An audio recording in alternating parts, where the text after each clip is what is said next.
sourd qui n'entend rien du tout. Tu t'en fous de Dieu, tu te moques de sa Bible, mais un jour, tu couleras des larmes pour tout cela. Tu vas couler des larmes. Tu vas... Ok, donc c'est pour dire ce message-là où la voix de l'archange concerne que les chrétiens Exactement. fidèles à Jésus. Exactement. Exactement. Ok, maintenant, sans pourtant y revenir. Vas-y, on est là pour... C'est pour aussi comprendre une chose que... Oui. Donc, l'enlèvement de l'église qui se fera secrètement. Donc, c'est comme on est comme ça. Oui. Et subitement, bon, toi tu es parti, moi je suis resté par exemple. Et je m'interroge où il est passé où? Ok. C'est bon. Maintenant, il y a aussi une question qui me vient à l'esprit. Oui. Mais on va lire ça dans Apocalypse. Vas-y. Apocalypse, le chapitre 20. De verset 4 à 5. Et je vis des trônes, et à ceux qui s'y assirent fut donné le pouvoir de juger. Et je vis les âmes de ceux qui avaient été décapités à cause du témoignage de Jésus et à cause de la parole de Dieu. Et de ceux qui n'avaient pas adoré la bête et son image. Et qui n'avaient pas reçu la marque sur leur front et sur leurs mains. Ils revinrent à la vie et ils régnèrent avec Christ pendant 1000 ans. Les autres morts ne revinrent point à la vie jusqu'à ce que les 1000 ans furent accomplis. C'est la première résurrection. Donc là, si je comprends, c'est comme si on revient toujours à la première résurrection. La première résurrection. Maintenant, ici, on nous parle de la marque de la bête. Bon, ça là, c'est entre parenthèses, juste en passant. Donc, quand l'Antichrist sera là, donc, bon, comment est-ce que je peux même poser la question? C'est-à-dire que la coïncidence entre l'entrée de l'Antichrist et l'enlèvement de l'Église, la marque sera déjà là? Ou bien ce contexte-là concerne Israël? Non. Lorsque l'Antichrist va venir, il y a enlèvement de l'Église a eu lieu, l'Antichrist se présente comme le vrai Messie. Tandis que c'est un faux. À ce moment-là, l'ange Gabriel dit à Daniel, l'Antichrist va repartir son règne en 2 groupes. Le premier, 3h30, puis ça sera une semaine, 7 ans. Dans la première partie de 3h30, il sera un bon. Il va manifester le bon visage. Il viendra réparer les dégâts que l'enlèvement a eu à faire. Parce que lorsqu'il y aura enlèvement, nous allons, comme tu as dit, nous allons disparaître. Tac, les gens ont disparu. Alors, il y a déjà un message que le diable a préparé à son tour. Un communiqué officiel qu'on va relibérer dans le monde entier. Puisqu'on dit que nous sommes des cibles, les destructeurs de l'humanité, c'est nous. Ils vont nous persécuter, non? Après, on va disparaître. Lorsqu'on va disparaître, déjà le message, le discours déjà écrit. On va dire non, les destructeurs de l'humanité, ils ont fui. Ils ont fui. Donc, ils ont fui dans d'autres planètes là. Ils ont fui. On va dire qu'on a fui dans d'autres planètes. Vous voyez? Et ça sera parmi les éléments qui vont donner le poids à l'Antichrist. On dit non, c'est l'Antichrist, comme l'Antichrist est venu le sauveur. Donc, ils ont fui. Ils ont peur du sauveur, ils ont fui. Voilà. Donc, on va dire ils ont fui. On va dire qu'on a fui. On est des fugitifs. On a fui.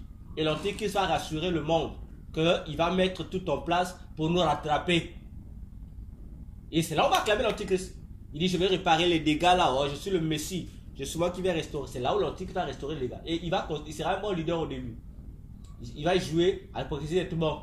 Et c'est dans la deuxième partie, l'autre moitié de 3h30 qui va montrer sa vraie face.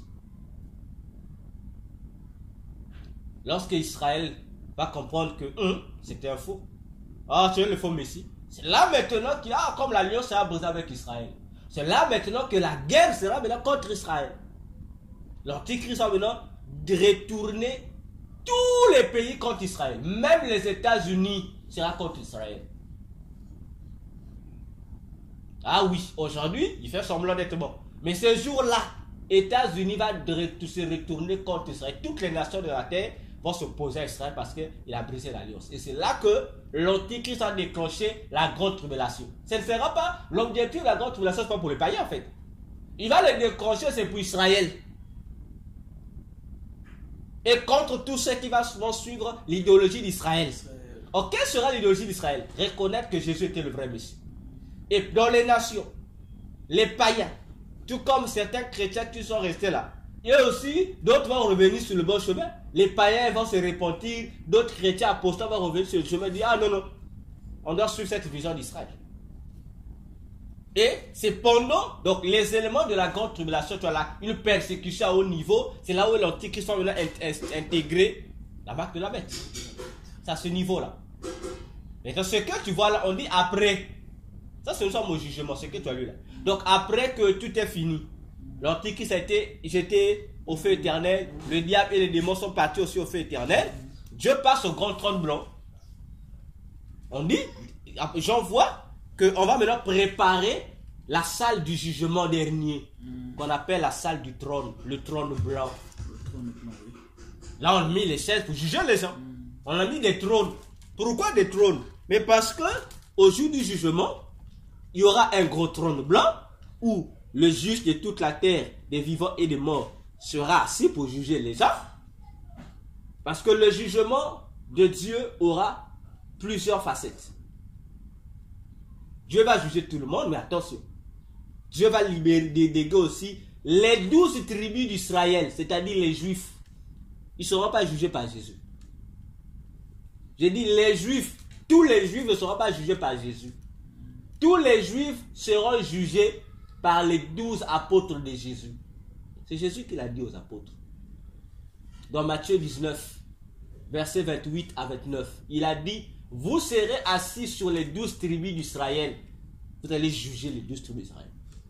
Donc Dieu va déléguer un pouvoir aux 12 apôtres pour juger les 12 tribus d'Israël, les Juifs.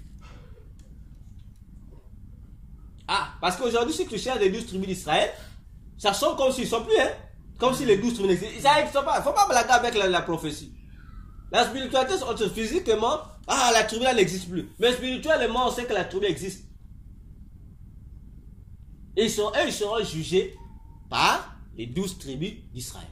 Plutôt les 12 disciples de Jésus, les 12 apôtres. Mais une autre partie, les seules personnes qui seront jugées par Jésus sont les païens. On ne sait pas si tu me comprends. Donc, les seules personnes qui seront directement jugées par Jésus, ce sont les païens. C'est-à-dire les païens non juifs. Tous les juifs incrédules qui n'ont pas cru Jésus seront jugés par les 12 juifs qui sont les 12 apôtres de Jésus. Les païens seront jugés par Jésus. Mais les démons, Satan et tous ces démons ne seront pas jugés ni par Jésus, mais ils seront jugés par l'Église.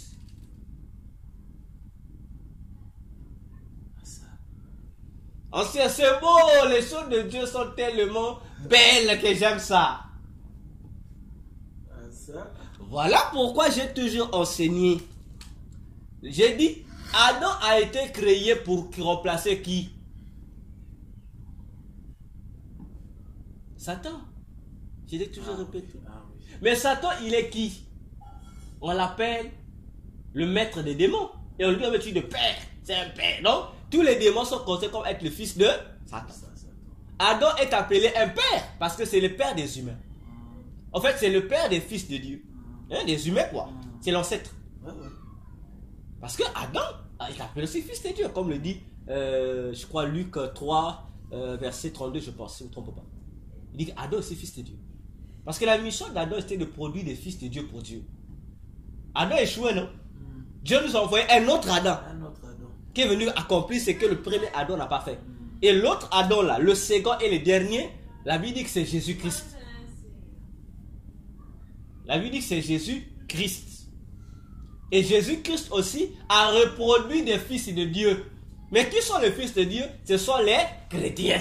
Bon, même si aujourd'hui, il y a des soi-disant hommes de Dieu et églises qui vont, non, nous ne sommes pas des chrétiens, nous sommes des fils de Jésus. Les non-chrétiens viennent des païens. Vous n'êtes pas intelligents. Vous n'êtes pas intelligents. Il y a aussi Il y a des églises comme ça qui disent non, nous ne portons pas les chrétiens parce que ça vient des païens. Non. Mais les païens ont juste qualifié quelque chose de réel qui est vrai. Voilà. Parce que le mot chrétien en grec c'est christianos. Qui veut dire quoi? C'est qui est identique à Christ.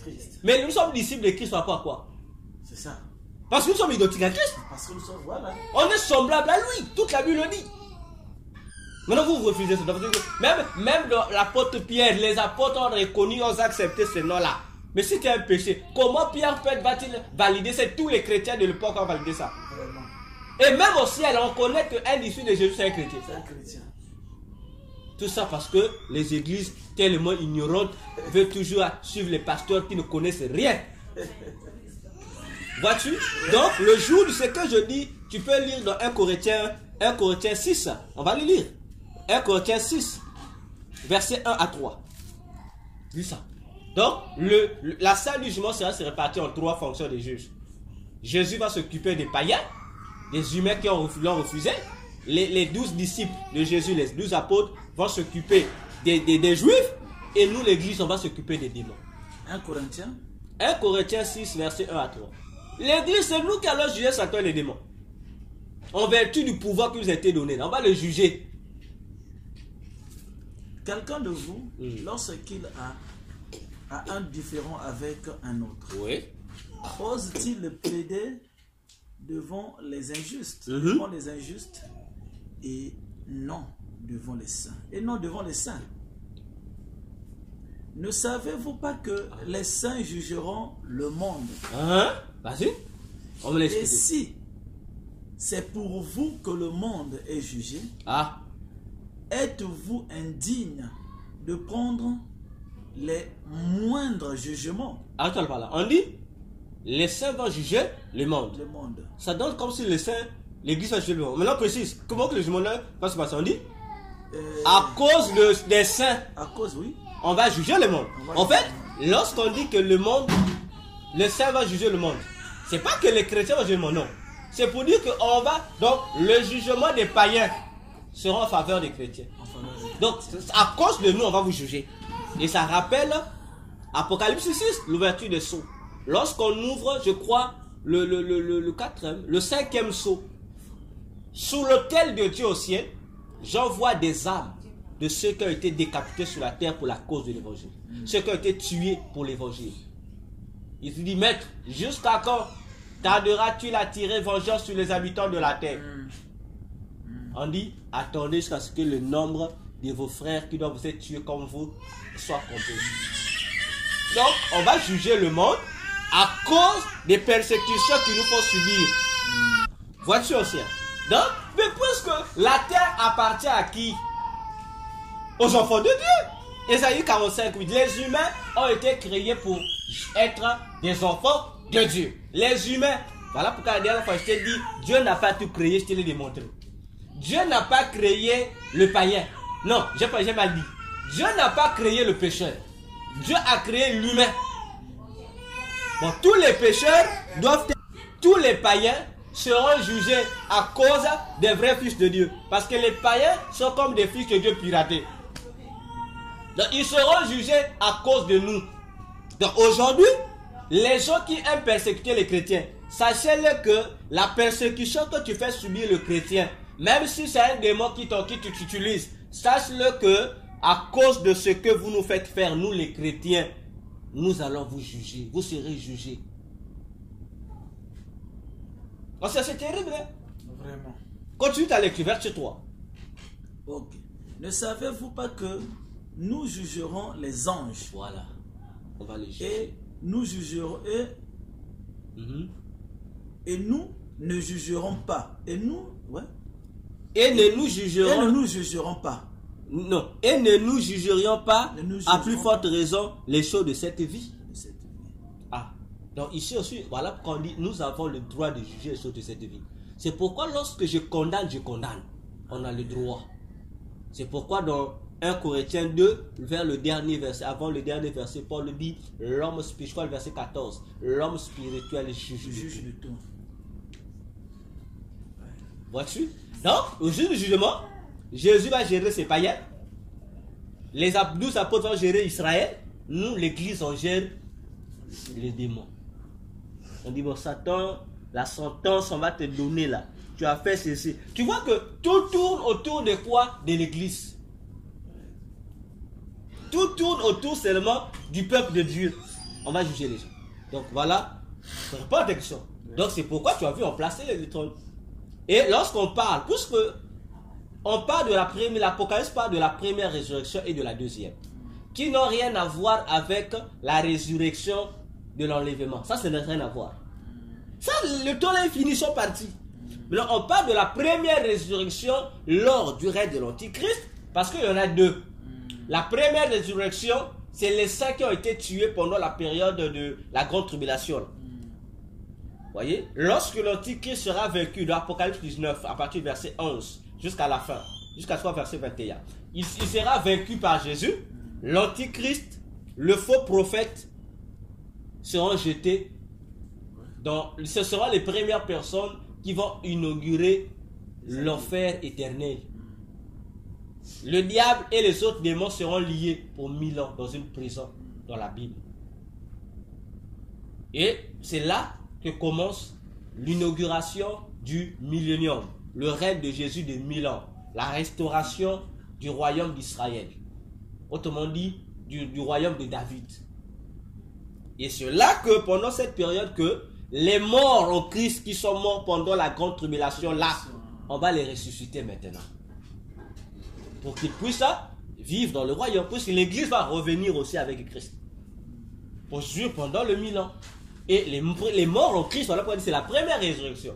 Après le 1000 ans, Satan est relâché, il viendra encore attaquer l'église.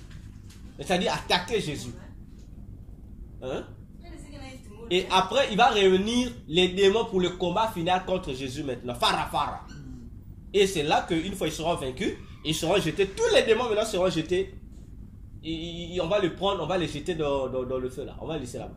Et c'est là que maintenant ouvre le jugement dernier. Dans le jugement dernier, on va les sortir. On va les sortir.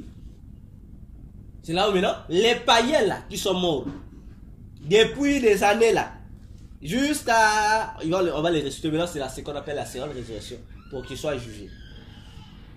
Le jugement final. Oui. Parce que, de même que les croyants iront au ciel, corps, âme, esprit, de même que les incroyants iront au feu éternel, corps, âme, esprit. C'est comme ça. Ils n'iront pas en esprit. Non. Pas en esprit. Ils seront d'abord torturés au séjour de mort en tant qu'âme. C'est l'âme seulement qui souffre. Le corps est enterré. N'est-ce pas? Mais le jour là, on va les ramener à la vie. Comme on dit, Lazare revenait à la vie là. On va les ressusciter avec leur corps, leur âme, leur esprit. Après le jugement, on va les jeter maintenant, comme on dit, vivants comme ça, dans le séjour de mort. Donc plutôt dans le feu éternel. Voilà. Faut blaguer avec Dieu. Hein? Que le Seigneur nous aide vraiment à se maintenir. Donc c'est ça. C'est que les gens ne comprennent pas. L'enfer a la forme du corps humain. Le séjour des morts a la forme du corps humain. Mais pourquoi? Ça ne t'interpelle pas. Ça a la forme du corps humain, le séjour des morts. Pourquoi?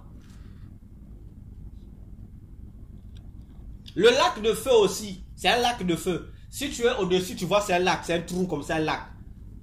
Mais ce lac-là, si tu rentres à l'intérieur, ça a la forme aussi d'un corps humain. Mais pourquoi? Mais tout dépend, comme j'ai dit au départ. C'est l'être humain, la forme de l'être humain. Pourquoi? Pour juger.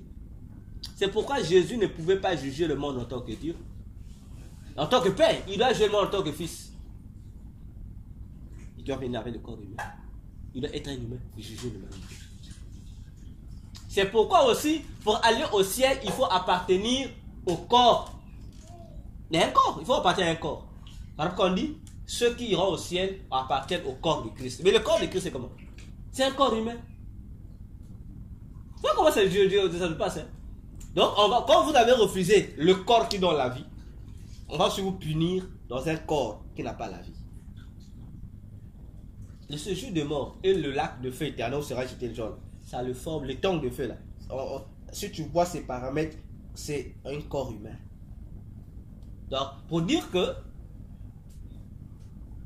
la conséquence c'est quoi? Vous avez refusé. Vous avez, moi Dieu, je t'ai créé à mon image et ressemblance. Je te punirai aussi sur la même forme que tu as.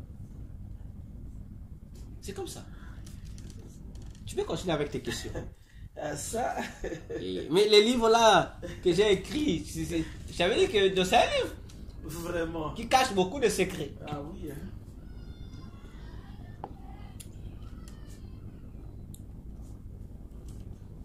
On a déjà fini une page. Ah ouais. Ok, continue.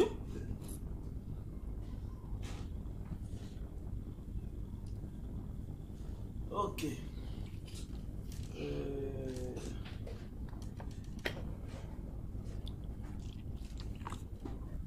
Oui.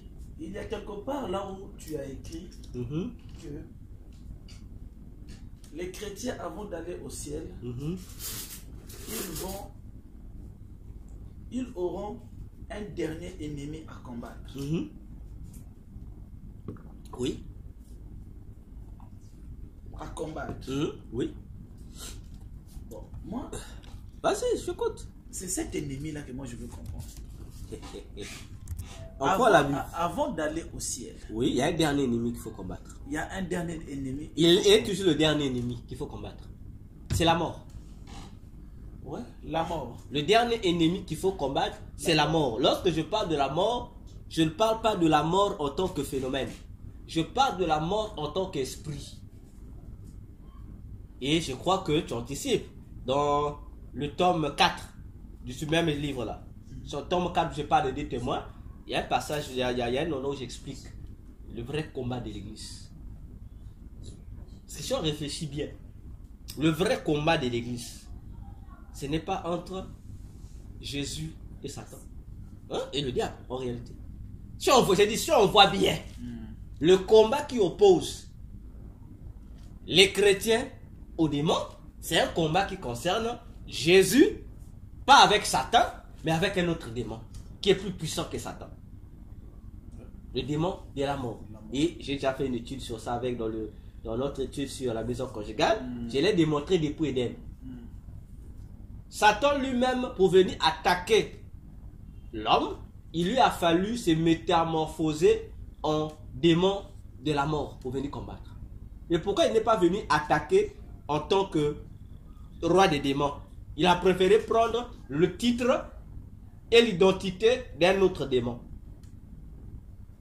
Un démon qui a la forme féminine, qui est le démon que nous appelons le démon de la mort. Voyez-vous aussi. D'ailleurs, comme j'ai toujours dit, parce que les gens ne lisent pas bien la Bible. Pour certains, pour d'autres, ils ne prêtent pas attention. Comme je vous... Voyez la dernière fois lorsque j'ai expliqué ça à l'église. Regardez. Ce n'est pas contre Satan, le diable, que Dieu a mis Adam et Ève en garde. Non. Non. C'est contre la mort. Il a dit, le jour où vous mangerez le fruit et l'arbre interdit, vous mourrez. Oh, mais comment il pouvait mourir? Comment? Mais parce qu'il y a un démon là qui est devenu la mort. C'est lui qui colle ça aux gens. Il colle ça sur la peau des gens. Donc il te contacte son virus et tu meurs. Et l'ange de la mort ou le démon de la mort, il est le bâton que le diable utilise pour gérer le monde et les démons. Parce que les gens pensent que la mort c'est un phénomène. Non, la mort c'est un virus d'un démon qui existe, qui nous colle, de même que nous avons en nous le virus de Dieu, la sainteté. De même aussi Satan, voilà, c'est pourquoi on dit c'est lui qui gère le péché. C'est qui? C'est le diable. Le diable gère le péché. Donc, le diable met la main sur le péché, tu mords, et le démon de la mort vient mettre son vaccin pour que tu meurs. Donc, c'est ce démon de la mort qui rend le diable puissant. C'est lui seulement. Donc, s'il n'y avait pas le démon de la mort, Satan ne serait pas puissant. Vois-tu? Donc, le vrai combat, c'est que ça concerne une vie contre une vie. C'est-à-dire, le combat du chrétien ou des enfants de Dieu ou le combat spirituel, c'est quoi? C'est une guerre qui oppose deux vies différentes. Ouais. Parce que la mort, c'est une vie. C'est une vie, oui. Mais c'est une fausse vie. Donc, c'est la guerre entre la vraie vie et la mauvaise vie. La vraie vie, c'est la vie éternelle que Jésus donne. La mauvaise vie, c'est ce qui conduit à la perdition éternelle. Voilà la guerre, le combat spirituel. C'est pourquoi Jésus dit dans Jean 10, la mission du voleur, c'est quoi? Égorger, non, voler, Tuer et égorger. et détruire. Non, et détruire. Pourquoi? Mais la destruction, en fait, les démons viennent commencer le combat. Mais la finalité, c'est pour te livrer au Dieu de la mort. C'est lui qui, comme on dit, qui vient dire game over. Donc, qui finalise les choses, c'est lui. Donc, il est le dernier exécuteur qui va te finir. C'est l'ange de la mort. C'est pourquoi on dit non, nos corps doivent être transformés. C'est-à-dire, l'ange Michael va faire quoi? Il va, comment je peux dire ça même? Il ne va pas vacciner. Il va soutirer dans le corps de tous les croyants le virus du péché. Parce que nous allons être ressuscités avec nos corps, non? On va ressusciter avec nos corps de péché là. On va ressusciter avec. Et c'est l'ange Michael qui va s'occuper de l'extirpation du péché dans notre corps. Il va enlever ça. C'est son travail. C'est lui qui va enlever ça. Pour que notre corps puisse retrouver la nature sans péché qu'avait Adam avant le péché. Et pour mieux comprendre ça, il faut lire 1 Corinthiens 15. Toi, par exemple, si je prends le verset 26, il est précisé que le dernier ennemi qui sera détruit, c'est la mort. Que ce soit pour l'église à l'enlèvement, parce que lorsque nous allons monter, nos corps seront un corps incorruptible qui ne pourra plus connaître la mort. Pourquoi? Parce qu'à cause du péché de Dieu. À la fin des temps aussi, dans le jugement dernier, on dit aussi que lui-même, le démon de la mort, le diable va même précipiter au feu éternel. Le diable, mais pas lui. Donc le dernier démon qui sera aussi jeté dans le feu éternel, c'est le démon de la mort. Apocalypse le dit. Le séjour des morts sera jeté et la mort lui-même aussi. C'est le dernier ennemi, pardon. Ouais. C'est lui. La Bible précise. Voilà, donc voilà pourquoi c'est précisé, ça sera le dernier combat de l'église contre la mort. Ok. Oui. L'heure de l'enlèvement. Oui. Dans ce même livre, vous avez parlé aussi de l'heure. Oui. Vous avez précisé l'enlèvement sera entre 22h et 24h. Oui. Donc 22h, donc entre 22h et 24h. Donc Oui. hein, Au milieu là. au milieu là. Oui. Au milieu là. Mm. Maintenant, est-ce que l'heure là est-il biblique? Mais c'est biblique, non? Parce que Vas-y, avance pour toi. si nous prenons Matthieu 25, Matthieu 25 de 1 à 13, Oui. là on nous parle de 10 vierges là. Le verset 13, on nous dit que il y a eu quelqu'un qui a crié, l'époux est là. Et quelque part vers la fin, le verset 13, Jésus dit, personne ne connaît ni l'heure, ni voilà. Mais vous avez précisé quelque chose là, ça sera entre 2 soirs. Non, 2 soirs, non? 2 soirs. Hein? Je ne sais pas quel est le terme, c'est le terme même que tu emploies, je ne sais pas si c'était 2 soirs. C'est-à-dire, ça sera au milieu de, c'est comme de 2 journées. Donc, entre la séparation de... Effectivement aussi, hein. Regardez. On va prendre un verset, d'accord? Tu prends ta Bible. Prenons Marc 16. Non, Marc 13. Je pense. Oui, Marc 13. D'accord? Ok. Marc 13. Prenons partir du verset 33 Contre. jusqu'au verset 37. Marc 13, 33 à 37. Tu peux lire avec Prenez ta garde. version. Oui. Veillez et priez. Car vous ne savez quand cela viendra. Oui. Il en sera comme d'un homme qui partant pour un voyage laissa Non, laisse sa maison. Remet l'autorité à ses serviteurs. serviteurs. Oui. Indique à chacun sa tâche. Et ordonne au portier de veiller. Remplaçons les éléments par leur valeur. L'homme qui va en partant pour un voyage, c'est qui? Jésus. Jean 14, verset 1 à 3. Je m'en vais vous préparer, vous préparer une place pour que je vienne vous prendre afin que là où je suis, vous y soyez. Et la Bible nous dit, comment on appelle ça? Laissons ça, il est sa maison. Ouais. Le livre d'Hébreux nous dit que la maison de Dieu c'est nous, c'est-à-dire l'église. Oui. On continue. On dit, il remet l'autorité à ses serviteurs. Attention, il remet l'autorité à ses serviteurs. Éphésiens 4 nous fait comprendre que, ayant monté aux cieux, il a fait don aux hommes. Il a donné les 5 ministères qui sont les serviteurs qui a donné l'autorité de faire quoi? D'amener l'église à la perfection. Nous connaissons. Ouais. Éphésiens 4, verset 7 jusqu'au verset 13. On continue. On dit, indique à chacun sa tâche. Les 5 ministères ont chacun sa tâche. Et on dit quoi? Et ordonne au portier de veiller. Ah, il y a un problème. Hein? Qui veille au portier? Qui est d'abord le portier? Ah, c'est la question qu'il faut poser. On a les ouvriers ont leurs tâches. Ouais. Ça veut dire que c'est eux qui devaient veiller. Ouais. On dit non. Non. Jésus dit sinon. Les ouvriers ont des tâches à faire. Mais l'affaire de veiller, on a donné ça au portier.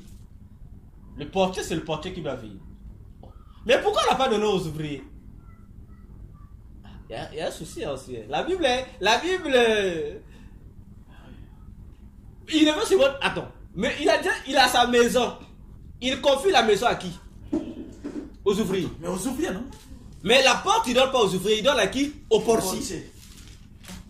Mais pourquoi on a soutiré le portier parmi les ouvriers?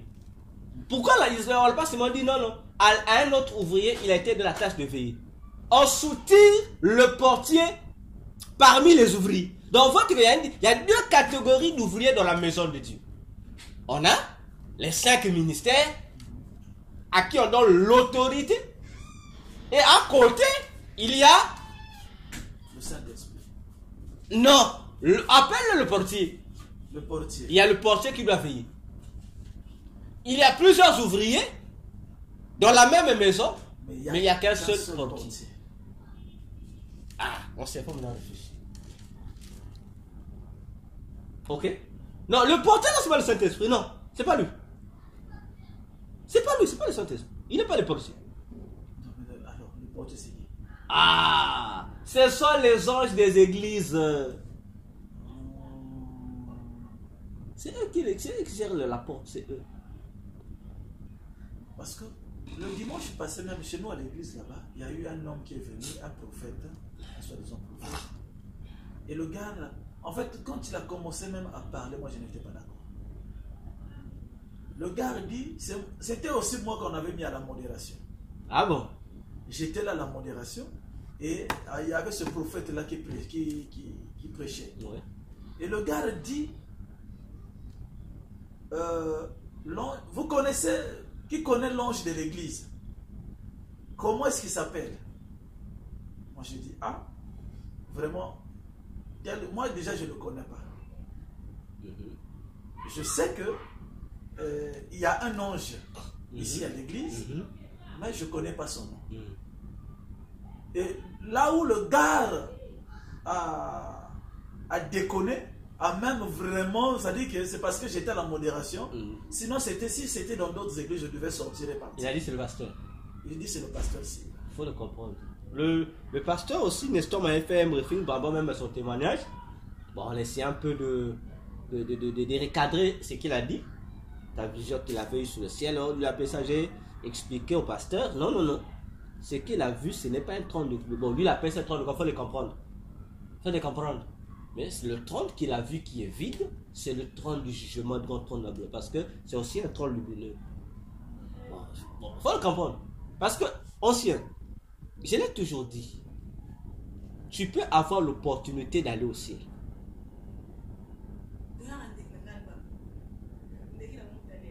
Mais aller au ciel ne te donne pas l'opportunité. Donc, non, aller au ciel ou avoir une vision au ciel, voir un ange ou voir Jésus, ne fait pas de toi l'homme qui connaît tout. Non. Et c'est l'erreur où plusieurs de ceux qui ont bénéficié et qui continuent à bénéficier de cette opportunité commettent ou tombent dans cette erreur. Parce que le fait qu'ils ont vu, ils se croient maintenant autosuffisants. C'est eux qui connaissent tout. Alors non, tu as vu une partie. Tu n'as pas tout vu. Comme je dis aux gens, moi je n'ai pas tout vu. Mais les gens qu'on me présente là, qui ont vu, ils tombent sur le chemin où je suis passé. Donc je suis capable de dire que c'est que toi tu mens. Parce que la voie là, que tu es en train de mentionner, je suis déjà passé par là, c'est pas comme ça, tu as menti. Ok, ancien? C'est la conception de plusieurs, même je peux dire, de presque tous les hommes de Dieu des églises au monde, dans le monde entier. Les hommes d'église sont passés, ils ont trouvé cette conception où? Prenons la Bible, démontrons avec la Bible, c'est écrit où? C'est ça. Le pasteur peut mourir aujourd'hui, donc c'est pour dire l'ange de l'église est mort. Mais ancien, attendez. Même lorsque vous lisez Apocalypse 1, verset 19 à 20, Jésus dit quoi? Il fait la différence. Il dit, il passait au milieu des chandeliers. Il dit lui-même, Jésus qui explique à Jean, que le chandelier c'est quoi? Il dit c'est l'église.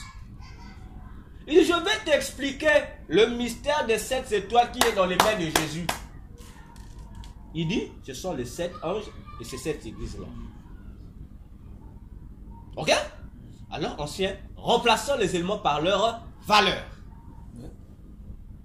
L'église, c'est la maison de Dieu. Les 5 ministères travaillent où?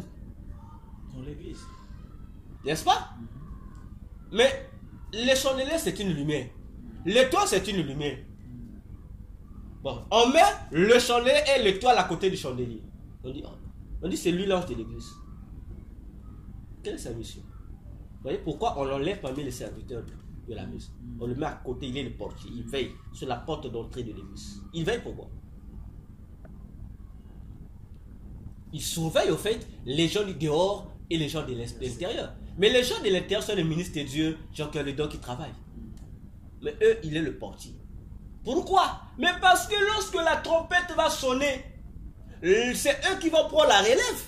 C'est eux qui doivent aller chercher tous les chrétiens pour les ramener dans leurs églises respectives.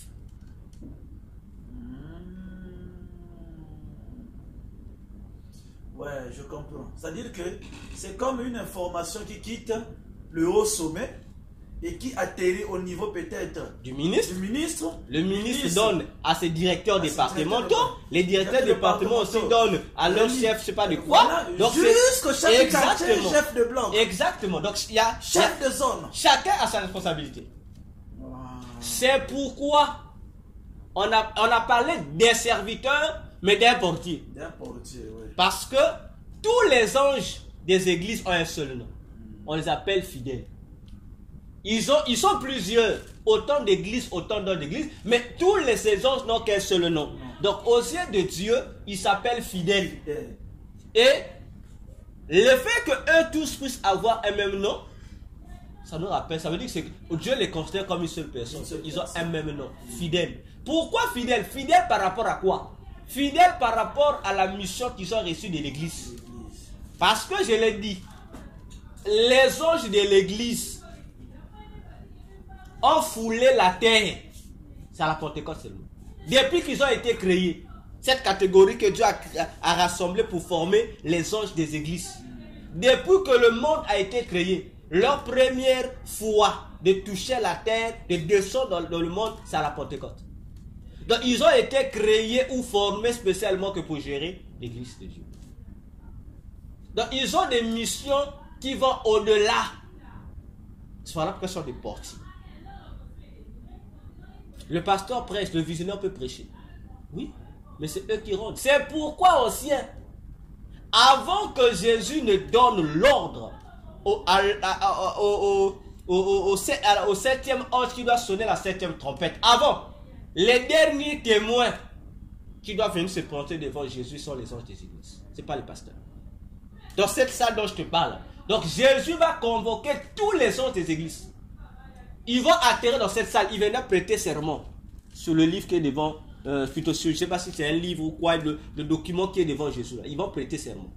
Chaque ange va passer à tour de rôle. Dès que tous les anges vont finir de faire le serment, le livre là va se séparer en deux. Une partie pour les païens, les chrétiens qui ne sont pas conformes, une partie pour les chrétiens conformes. Donc, ils ont prêté serment pour dire au maître, maître, nous avons fini notre mission. Nous avons compris, nous sommes prêts. Donc, ceux qui sont prêts, sont prêts. Et ils donnent leur sang. Et on monte. Ça peut pas. Il y a des choses, les hommes disent, lorsqu'on dit, oh, comment on essaie de créer des stratégies, ça ne marche pas, ancien. Ça ne marche pas. Les anges des églises ne sont pas les pasteurs. Ce sont des doublures des pasteurs, mais ce ne sont pas des pasteurs. L'homme de Dieu n'est pas l'ange de l'église. Le ciel ne reconnaît pas cet enseignement-là. Le ciel ne reconnaît pas ça. Ancien, lorsque une âme s'est convertie dans une église, l'ange de l'église va fêter. La Bible dit qu'il y a une fête du ciel. L'ange de l'église là quitte la terre, il va fêter là-bas. C'est pas le pasteur qui quitte. Le pasteur, c'est pas. Non, c'est la calme. Mais la fête, il y a une fête au ciel. L'ange de l'église, d'où s'est converti le païen, il monte au ciel, il va fêter. Voilà comment ça se passe. Si je monte encore, ces anges-là, il s'agit de que Gabriel, plutôt Jacob a vu dans sa vision de l'échelle. Qui montait, qui descendait. C'était ces anges des églises là. C'est eux. Donc c'était déjà une prophétie les concernant. C'est pourquoi Jésus a dit, vous verrez de nouveau. Il a dit à Nathanaël, les anges montaient et descendaient sur le Fils de l'homme. Oh, maintenant réfléchissons. Mais le Fils de l'homme, si les anges montent, ça veut dire que c'est sur le corps de Christ qui monte, non? Mais le corps de Christ, on dit c'est l'église. Voyez-vous? Donc, c'est le travail des anges de l'église.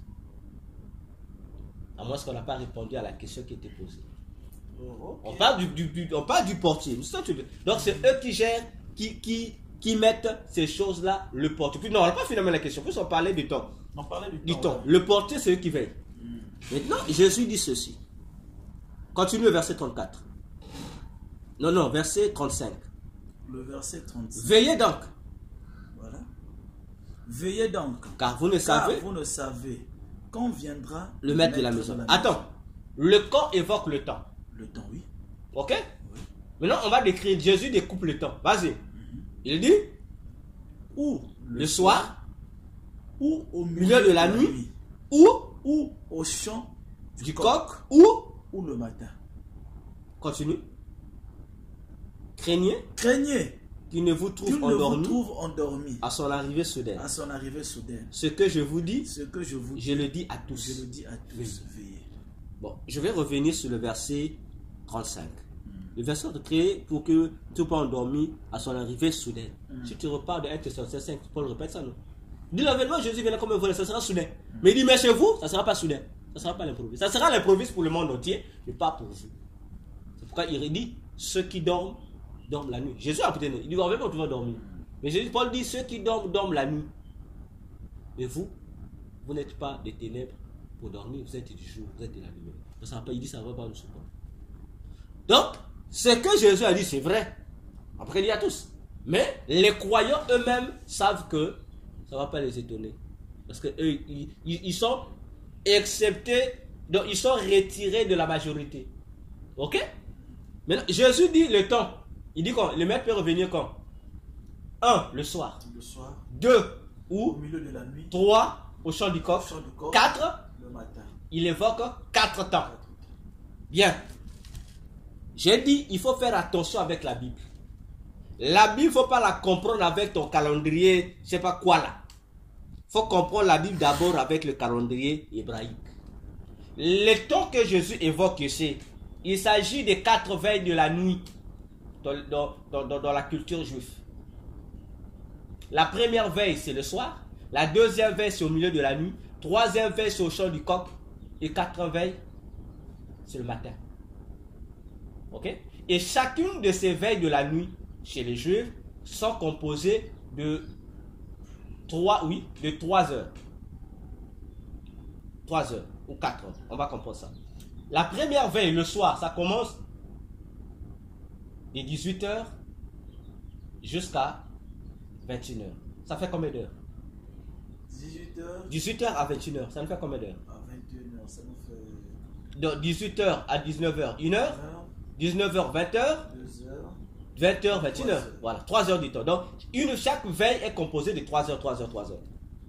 Donc, le soir, lorsque dit le soir, ça commence de 18h jusqu'à finir à 21h. C'est la première veille de la nuit.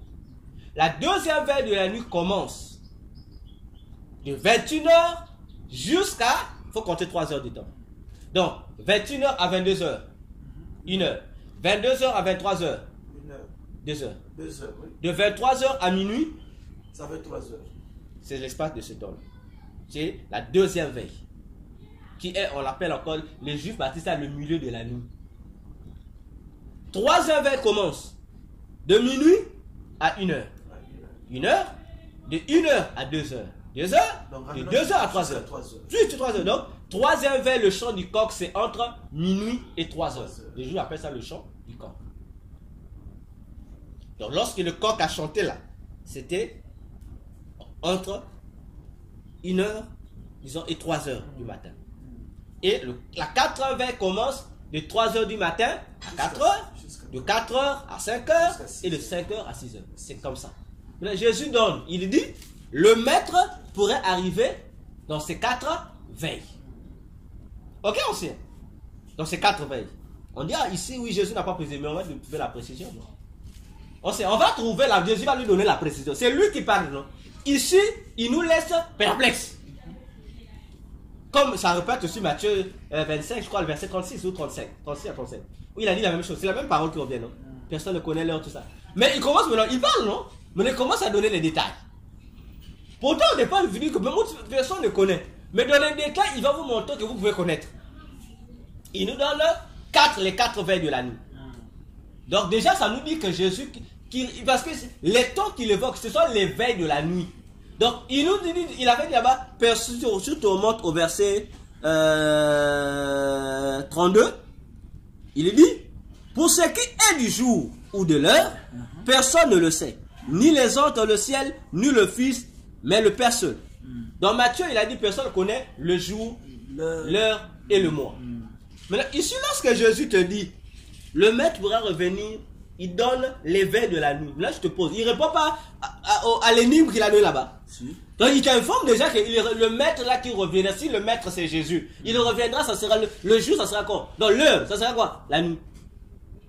Ouais. Lui-même te donne les indices. Donc, voilà pourquoi Jésus, il joue au jeu d'énigmes.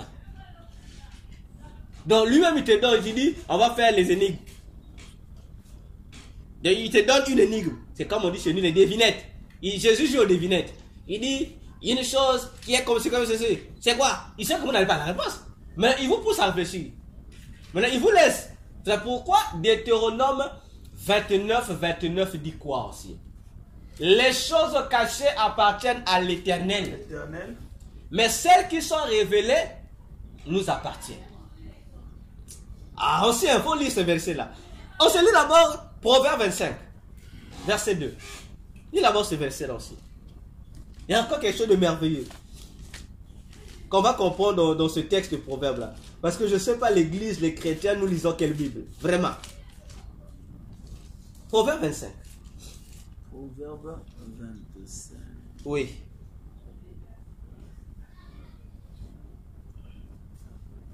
Attends, cherche ça. 25, 20. Verset 2. Qu'est-ce qu'il est dit là-bas? Ôte. Ôte de l'argent. Non. Verset 2. Ah, verset 2. Ah. Proverbe 25, verset 2. Verset 2, ok. Oui. La gloire de Dieu, c'est de cacher les choses. Voilà.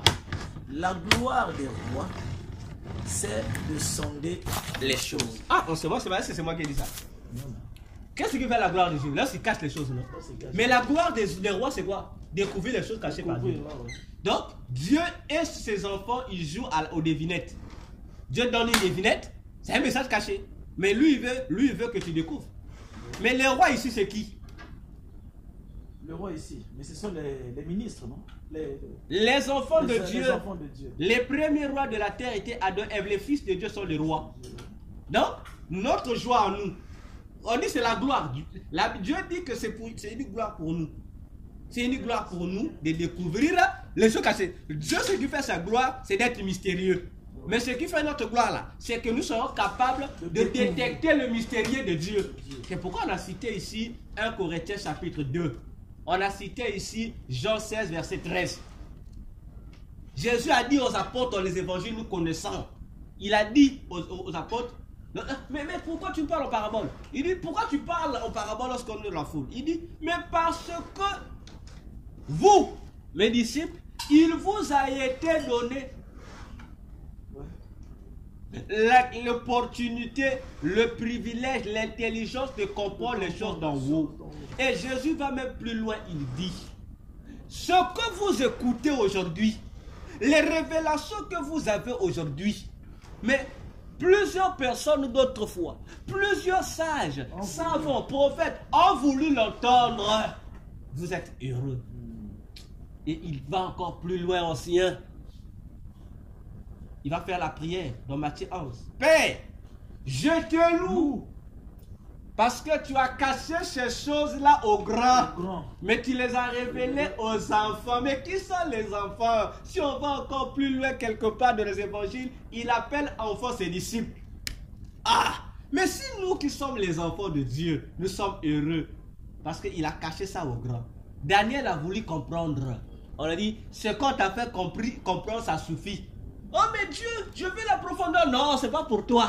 Ceux qui liront sont au temps de la fin, ils comprendront et leur connaissance augmentera.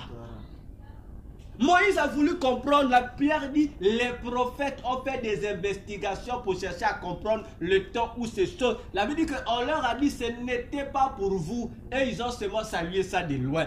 Ancien, les choses que Moïse, Esaïe, ou je ne sais pas quel prophète de la Bible a voulu comprendre, Dieu ne leur a pas permis. Mais nous, l'église, on nous a donné l'opportunité. Et vous venez me dire que c'est impossible de connaître les choses. Ça veut dire que vous rêvez. Réveillez-vous, église. Aussi, continuons. Donc, Jésus, dans Marc 13 ici, nous donne déjà l'indice que ça sera la nuit. Donc, on a le temps. On a déjà l'heure. Et lorsqu'il dit la nuit, bon, on va détecter pour avoir la précision de l'heure, pour retrouver ce que j'ai précisé dans le livre. C'est pas moi qui ai dit, c'est Jésus qui m'a révélé ça. Et c'est là que j'ai découvert un terme qu'on appelle les fusions horaires. Je ne savais pas ça aussi. Le jour Jésus vient m'expliquer ceci. Oh, le fusion horaire c'est quoi même? On a le soir, première veille de la nuit, au milieu de la nuit, deuxième veille, chant du coq, troisième veille, et le matin, quatrième veille. Bon, ancien. Tout à l'heure, tu as évoqué ça. Est-ce que c'est moi qui ai dit ça? Non. Matthieu 25, verset 13. Je pense, entre 12 et 13. Est-ce que c'est moi qui ai donné cette parabole? Non.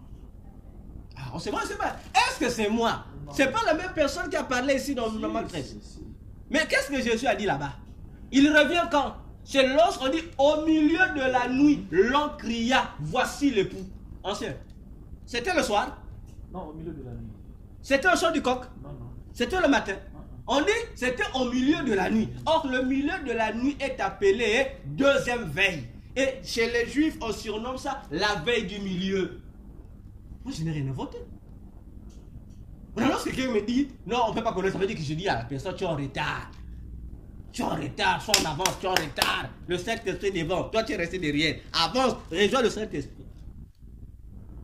Donc, on a la précision que le jour où Jésus viendra prendre l'enlèvement, ça sera le soir. Chez les Juifs là-bas, ça sera le soir et ça sera entre 22h, donc comme je dis, 21h et minuit, veille de la nuit.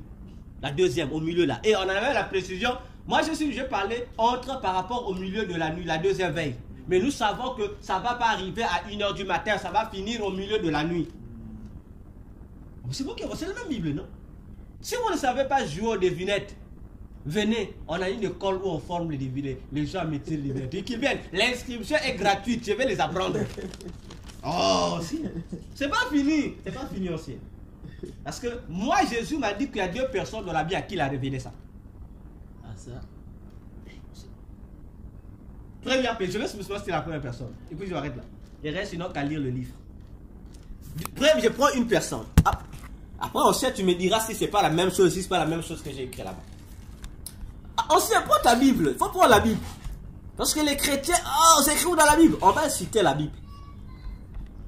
On va citer la Bible. On est encore sur la nuit, non? Ouais. L'heure. J'ai dit la nuit à minuit.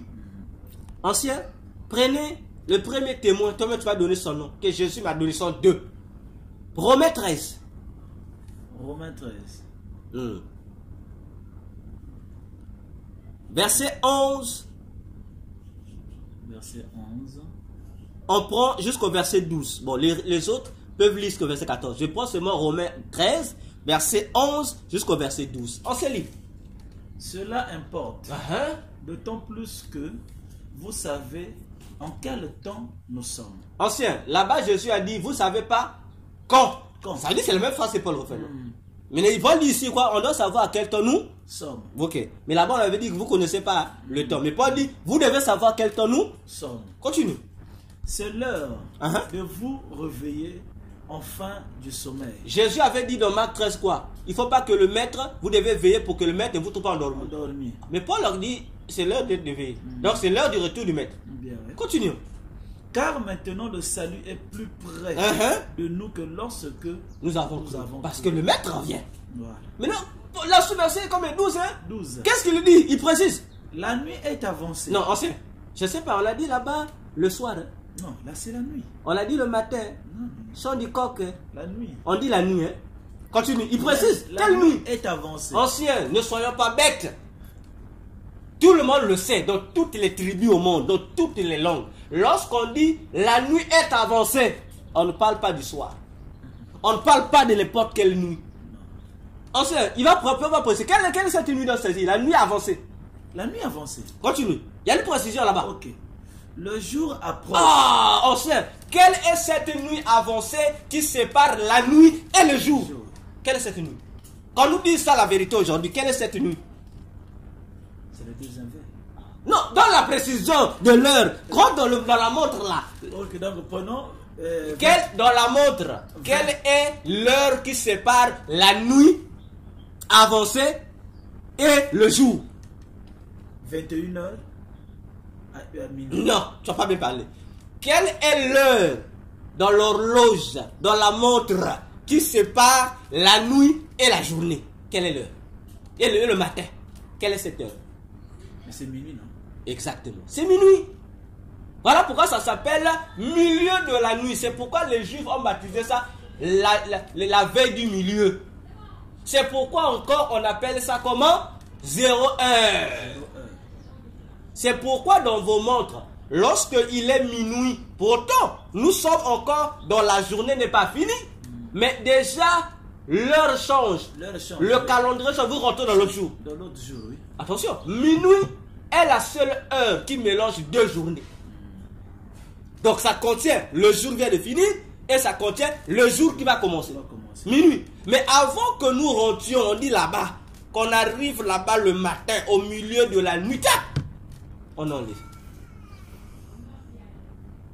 Est-ce que c'est moi qui ai dit? Donc Paul aussi a menti. Il faut dire Paul, blasphème, Jésus avait dit personne, mais Paul a dit ça, c'est moi. C'est Jésus qui m'a dit voilà les versets. J'ai dit Jésus, mais il lit le verset là.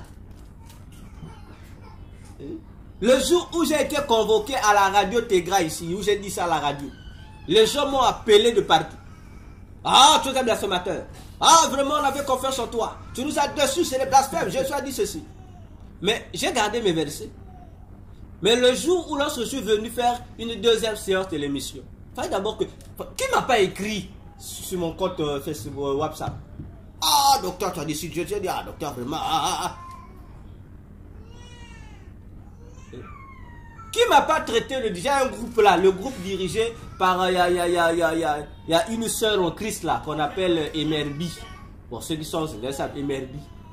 Elle m'avait inséré dans son groupe Emerbi. J'ai été expulsé du groupe parce que j'ai dit ça. J'ai publié ça là-bas. Les hommes de Dieu là-bas ont dit tu as un démon. Donc il y a eu une clique de personnes dans ce groupe de la sœur Emerbi qui m'ont dit ça. Dans les commentaires, ils ont écrit là, c'est un démon. Faut le chasser. On a même écrit à Emerbi, on dit faut l'enlever du groupe. C'est un démon. Et on sait. Parce que là, la première partie de l'émission à la radio Tégra, j'ai juste présenté la vision. Hein? Tu as lu la vision telle que tu as lu dans le livre. J'ai présenté la vision. J'ai pas commenté. J'ai dit c'est ce que Jésus m'a montré. J'ai dit c'est. La deuxième séance, je suis venu maintenant. Parce que je suis maintenant venu donner les explications que Jésus lui avait données. Mais que ce soit ceux qui m'ont traité de démons dans des groupes, que ce soit sur mon WhatsApp, que ce soit des hommes de Dieu qui sont mes équipes qui m'ont dit frère, ah là, le docteur, tu as gaffé. Lorsque j'ai commencé à expliquer ce que j'explique un peu de mots chez toi ici, mais j'ai cité les Écritures. J'ai dit, dites-moi, j'ai cité le premier témoin là. Paul a su comment la nuit était avancée. Comment Paul a su? Dites-moi d'abord, moi je ne sais pas. Les gens étaient KO. Les courageux ont dit, ah docteur, tu as raison. Mais les orgueilleux sont restés. Ils ont gardé, ils ont te venu dire que c'était... mais vous me traitez de démons. J'ai dit, mais débattons avec la Bible, mes frères. Voyez-vous? Donc c'est la même maladie contagieuse qui continue à influencer plusieurs chrétiens aujourd'hui. On ne peut pas connaître, mais pasteur. Ancien, continuons. Donc, Jésus va revenir quand? La nuit et au milieu de la nuit. 24 heures. Donc on connaît l'heure. Voilà pourquoi on sait, je tape la poitrine, je dis je connais l'heure et le jour où Jésus viendra. Il me manque le mois et l'année, mais je connais quand même le jour et l'heure. Ça, j'ai pas peur, je le dis à haute voix. Ah oui, parce que même le jour aussi, il y a aussi, normalement, bon, si seulement que je peux entamer avec... On entame déjà aussi, l'onction coule, on entame déjà, on entame. Le jour, parce que dans le livre, le jour qui est mentionné là-bas, c'est le jour du jeudi. Exactement. Jésus m'avait dit, je me rappelle, je suis au mois de juin 2020. Lorsqu'il m'explique qu'il reviendra à minuit, il me dit, ça sera le 4e jour de la semaine. Et cela qu'il a fait intervenir l'élément que j'ai appelé les physio-horaires. C'est là où j'ai dit, je sais quoi. Par rapport à quoi il m'explique, il m'a dit, je reviens, le jour où je reviendrai, ça sera le 4e jour de la semaine. Et il m'a dit, ça sera un mercredi. D'après le calendrier juif. Un mercredi. En fait, moi, j'ai mercredi 14 jours de semaine. Oui, parce que chez les juifs, la semaine commence dimanche. Dimanche, oui. Donc si on compte, premier jour, dimanche, deuxième jour, lundi, troisième jour, mardi, 4e jour, mercredi. Et c'est là qu'il m'a fait comprendre que il existe des phénomènes qu'on appelle des fuseaux horaires.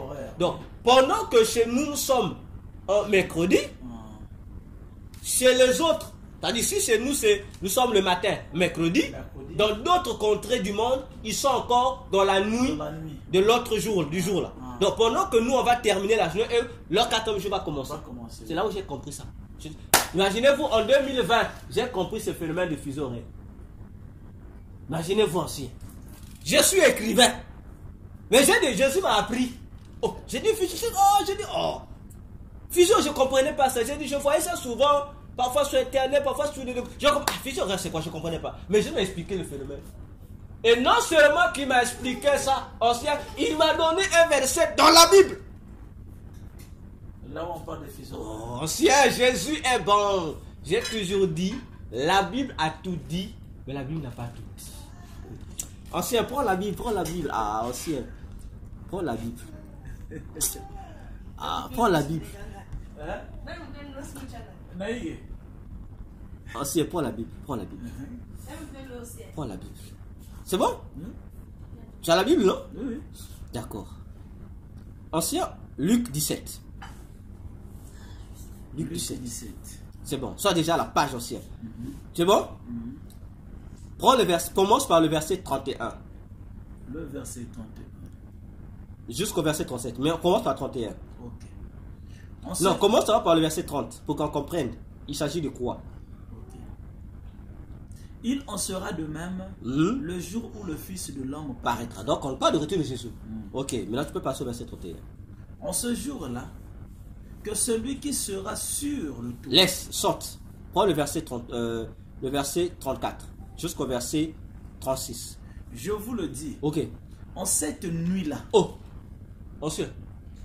En cette quoi? En cette nuit. Vas-y, et puis tu vas m'expliquer.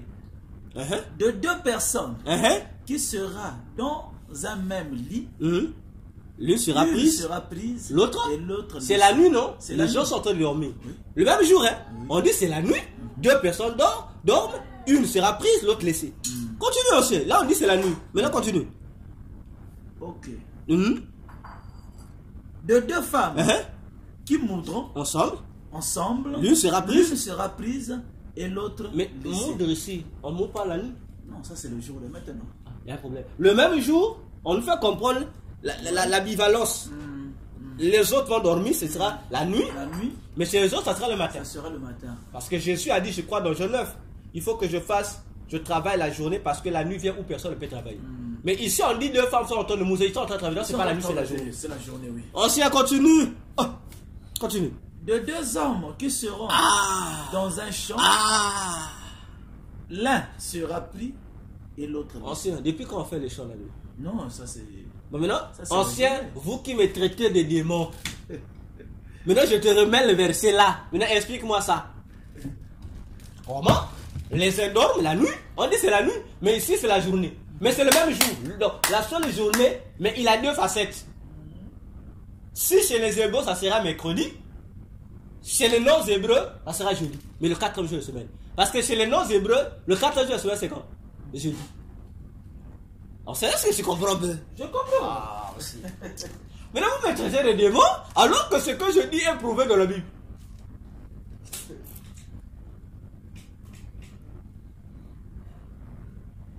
C'est bon, non, c'est.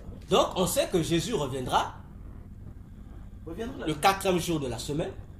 À quelle heure? À minuit. Donc, on connaît le jour, on connaît l'heure.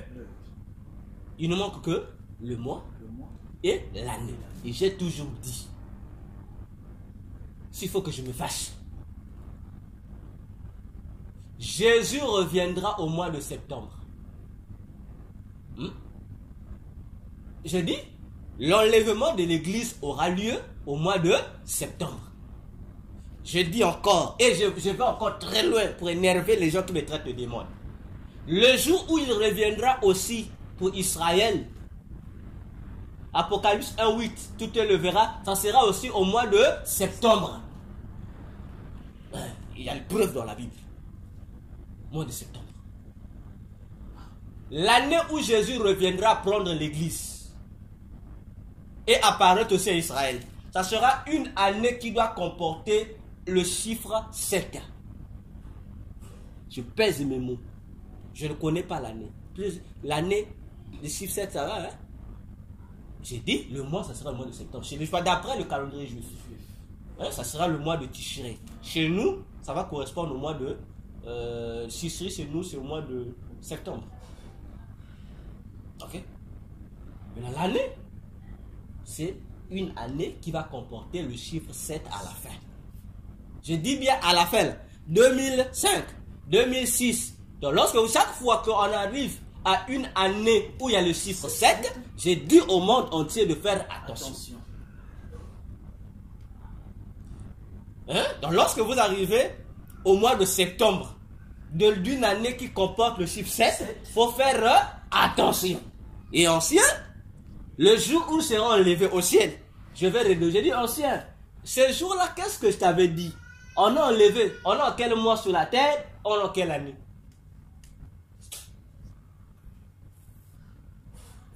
Les gens doivent faire très attention. Ancien. Mais attendez, Dieu nous a donné déjà des symboles de ça dans l'Ancien Testament, non? Jésus vient, il dit, Genèse nous dit quoi? Genèse dans le jour de la création. Qu'est-ce que Genèse nous dit? Le premier jour, Dieu a dit que la lumière fit. Et Dieu a créé le 4e jour une autre lumière qu'il appelle les grands luminaires. Et c'est désormais, à partir du 4e jour de la création, que Dieu a configuré que le soleil doit gérer la création pour éclairer. Jésus vient, dans plusieurs passages de la Bible, il a dit, je suis la lumière du monde. Et dans l'évangile des Jean, il a dit quelque chose de grave. Il dit, Jean était une lumière. Oui, vous avez préféré vous réjouir avec la lumière des gens. Mais moi, je suis la véritable lumière. Ah, il y a combien de lumières là-bas? Jean est une lumière. Jean, c'est la lumière du premier jour. Il a régné du premier jour au troisième jour. N'est-ce pas aussi? Mais qui était Jean? Dans Matthieu 11, verset 1 à 15, Jésus a dit que Jean-Baptiste est le résumé de la loi. Or, donc, si Jean-Baptiste est le résumé de la loi. Or, nous savons que la loi de Moïse a été donnée quand?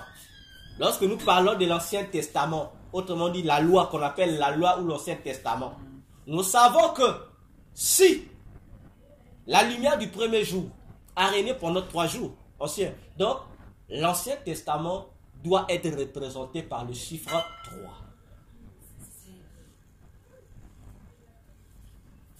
Ancien, tu es d'accord avec moi, non? Lorsque vous lisez Exode, ancien, on va lire les versets. Pour que ceux qui vont lire le livre, bon, il y a déjà ceux qui croient que c'est comme ça, parce que le premier tome est déjà en ligne, en vente en ligne. Ancien, prends la Bible. Parce que les gens qui me traitent de démons lorsque je dis ça, ils doivent lire leur Bible. À moins qu'on n'a pas, c'est ce que je dis n'est pas dans leur Bible. Donc, la lumière du premier jour nous prophétisait l'Ancien Testament. Ancien, tu es dans Exode 19? Exode 19. Oui, tu peux nous lire. Exode 19. Ok, je suis dedans. Vas-y, verset 1.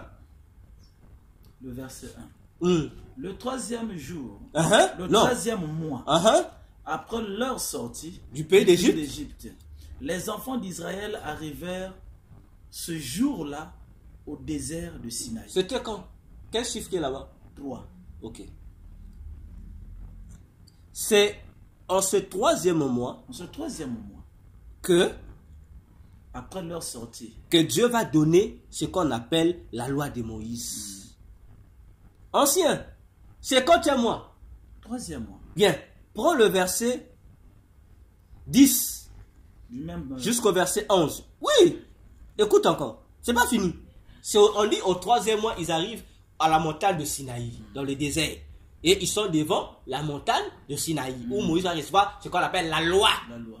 Vas-y, qu'est-ce que Dieu dit? Et l'Éternel dit à Moïse, va vers le peuple, sanctifie-les aujourd'hui et demain, qu'ils lavent leurs vêtements, qu'ils soient prêts pour le 3e jour. Car le 3e jour, l'Éternel descendra au milieu. Continue, descendra au milieu. Descendra aux yeux de tout le peuple sur la montagne de Sinaï. Bien, reste là.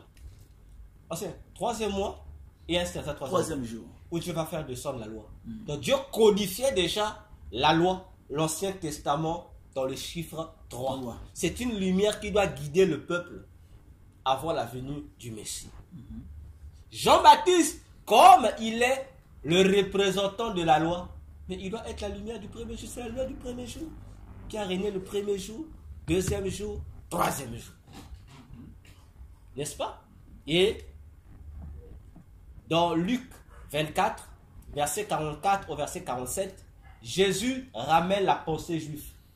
Les Juifs divisent la loi en 3 parties. L'Ancien Testament. En 3. Moïse, les psaumes et les prophètes. En 3. Donc, le chiffre 3, le 3e jour, 3 jours de la création, symbolise aussi l'Ancien Testament. C'est la lumière du premier jour, l'ombre. Et le 4e jour. Donc si la loi est reportée par le chiffre 3, mais Jésus vient en 4e position. En 4e position, non? Si on a la loi, les puissants et les prophètes. Mais lui, il vient. On dit avec la grâce, il vient 4e personne. Et il est le vrai, il dit je suis le véritable soleil. Or nous savons que la véritable lumière qui éclaire le monde, ce n'est pas la lumière de l'aurore. Parce que la nuit, s'il y a une lumière, là, on pense que c'est le soleil. Non. La vraie lumière, c'est ce qui apparaît, c'est le soleil. Lorsque le soleil se lève. Or, si Jésus était un époux, puis Somme 19, du 1er jusqu'au 10e verset, dit que le soleil est un époux qui parcourt. Ah, attention! Malachie 4, verset 1 à 3, Jésus dit que je suis le soleil de justice. Donc, Jésus a l'emblème du 4e jour. Il doit visiter son peuple le 4e jour. Il doit apparaître, on doit le voir. Il est que le 4e jour. Parce qu'il est la lumière. Et c'est à partir du soleil que la configuration de la vie sur la terre va maintenant prendre forme. Lorsque Jésus apparaît, on disait toujours, tu vois, lorsqu'il arrive dans le territoire de Zabulon et de Nephtali, on dit, le peuple vient de le tenir à vue paraître une grande lumière. Grande lumière, on dit, c'est la lumière du soleil, pas la lumière de l'Ancien Testament. Voyons-nous. Donc, on voit qu'il y a le chiffre 4. Jésus doit apparaître lorsqu'il y a le chiffre 4 pour l'Église. Dans Matthieu 14, les gens ont appelé Jésus fantôme. C'était à quantième veille qu'il est venu rejoindre les disciples dans la barque. Ah, ancien. On va prendre la Bible. Je crois Matthieu 14. Verset 25. Lorsque on dit Jésus est venu la marcher sous les eaux. Hein? À la 40e veille, il est venu rejoindre. Il leur a dit, moi je vais là-bas, vous partez là-bas. À la 4e veille. Ah, mais pourquoi c'est pas la 4e veille? Vous croyez que c'était un hasard, hein? Qu'il a fait la 4e veille de l'année pour venir rejoindre? Parce que le salut d'Israël aura lieu à la 4e veille de l'année. Il est l'homme du chiffre 4. Il viendra à Israël. On l'a 4 veille sur le matin. C'est pourquoi Zacharie 14 dit. Ça c'est pour Israël. Pour l'église, il vient à la 2e veille. Voyez-vous. C'est pourquoi Zacharie 14 a dit, le jour-là, ça sera comme le soir, comme le matin. C'est comme la nuit, c'est pas la nuit, c'est pas le matin, mais au soir. Mais le soir, là, mais quel est le temps? C'est comme le matin, c'est pas le matin. Oh. Mais le temps qui est comme le matin, comme le matin, qui ressemble le soir, c'est quoi? Mais c'est lorsqu'on arrive vers 5 heures pour que 6 heures. Donc entre 6 heures et 5 heures. Au milieu là, c'est quoi on appelle un peu l'aurore. Ça c'est comme le soir. Et ça peut être le soir, ça peut être comme si on est 19 heures. Mais on n'est pas 19 heures. Tout ça se trouve dans la Bible aussi. Donc, je dis, tu as la réponse en ce qui concerne pourquoi j'affirme dans les livres ces choses-là. Continuons. Il faut faire une conférence comme ça. Non, mais je vais faire. La conférence va arriver. Je vais faire, ne t'inquiète. Voilà pourquoi j'ai voulu regrouper tous les tomes. Tome 1, tome 2, tome 3 et tome 4. Lorsque j'ai les 4 tomes, là, je vais facilement faire la conférence. Facilement, parce que il y a des questions qui seront posées, qui se trouveront dans les 4 tomes là-bas. Je peux facilement recommander. Quelle question, madame? Pose la question.